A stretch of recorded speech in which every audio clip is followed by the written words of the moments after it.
Hey, my name is xPeke from Team Origin, and this is my basic champion guide to Kassadin.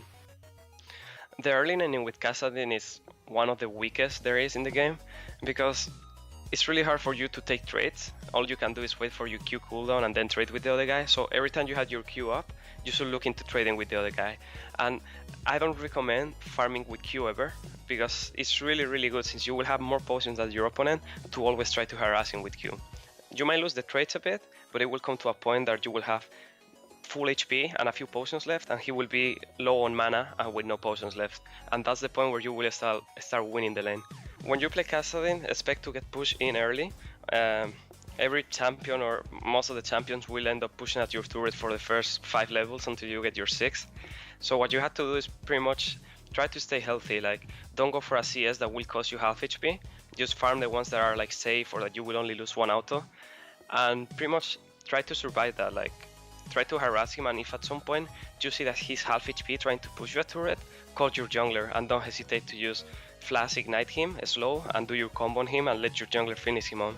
Like that's the only thing you can do pretty much in this lane early. When you're looking into teamfights with Kassadin, you always have to keep in mind that you're not a champion that should go in always. You should always stay in a flank zone. Your goal there should be to scare the enemy carries away. You have to be in a position that they know if they go attack and they get CC, you will jump in and burst them.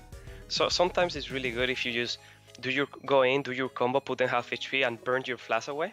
Because what you will do is you will create a window that your team can use to kill their front line while you are wasting the time of the enemy carries. And then when your team actually reaches them, you can go in back with ultimate after 2 seconds and do another burst. If you're not able to reach the backline because maybe they have a really fed AD carry or the AP carry and AD carry are playing together, so you cannot really go in without dying, it's really good if you just stay with your team as well. You have a really strong slow with low cooldown that you can keep spamming on the front line to help your team guide them. With Kassadin, it's always really good when you're doing a full combo that you ulti on top of the guy to do the more damage you can, and then as soon as you slow, do an auto and then reset it with your W. Your W resets the auto attack always, and it gets you get an extra auto there that might kill him with the ignite when he flashes away or something. Don't burn everything really fast, just do it slowly, a slow auto Q and then finish him with the W at the same time. Remember that your Q always gives you a magic shield that will neglect a lot of the damage from the enemy. Try to use that Q when the guy is gonna do a spell on you, because that shield is actually really important when you're fighting a 1v1. So for Kassadin, I use always magic pen on red, flat AP on queens, and blue CDR on the blues. Sometimes you can use AP per level, but lately having CDR is much better because your ultimate is really low cooldown when you level up. For the yellows is the only one that I change often between scaling HP or flat armor. It just depends on if you're facing a strong champion in lane like a Varus or a Yasuo, that you might want to have that extra armor so you don't get all in and killed. While if you're facing an AP champion, you can just go for that HP scaling, have an easy lane, and then have a lot of HP later with your Rod of Ages. The masteries for Kassadin are like 99% of the times I will go 2109, because you don't really need that defensive mastery and you get the extra cookie and the CDR reduction on the summoners, which is really good to have on Kassadin.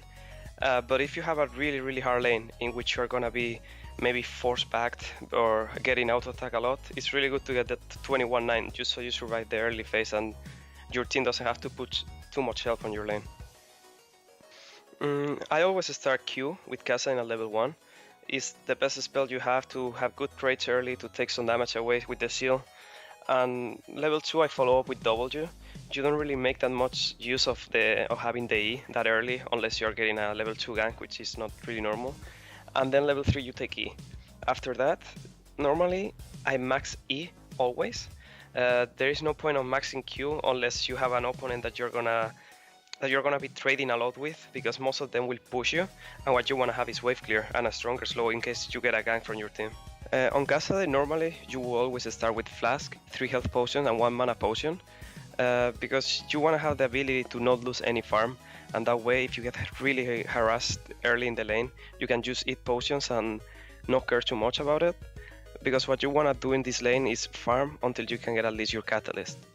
it's really good to go for Catalyst and Rod of Ages as soon as possible, because once you have it, you become really tanky, and it allows you to ulti in every time you see a chance.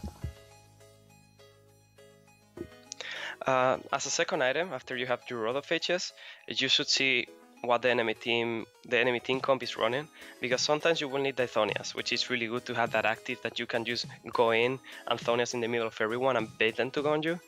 But if the enemy team doesn't have a comp that they want a team fight with, it's really good to go Rabadon, because at that point you have a lot of damage and you can split push and catch people alone and pretty much one-shot them with these items. After you have Rabadon or Thonias, you want to go for the other item or a Void Staff if the enemy team is stacking MR. And your final build should look something like this, like Rod of Ages, Thonias, Rabadon, Void Staff, and the last item could be something like a Lich Bane or a Ludenseco or even a Morello, depending on if you want more damage or more tankiness. Thanks for watching this basic champion guide, and make sure to check out the rest of Over at lowclass.com. He is very matchup dependent, and make sure you're not picking him into a ton of CC that you're unable to block with Windwall. In most matchup, Yasuo has the advantage in the early game, especially with the boot start, so you want to be looking for trades.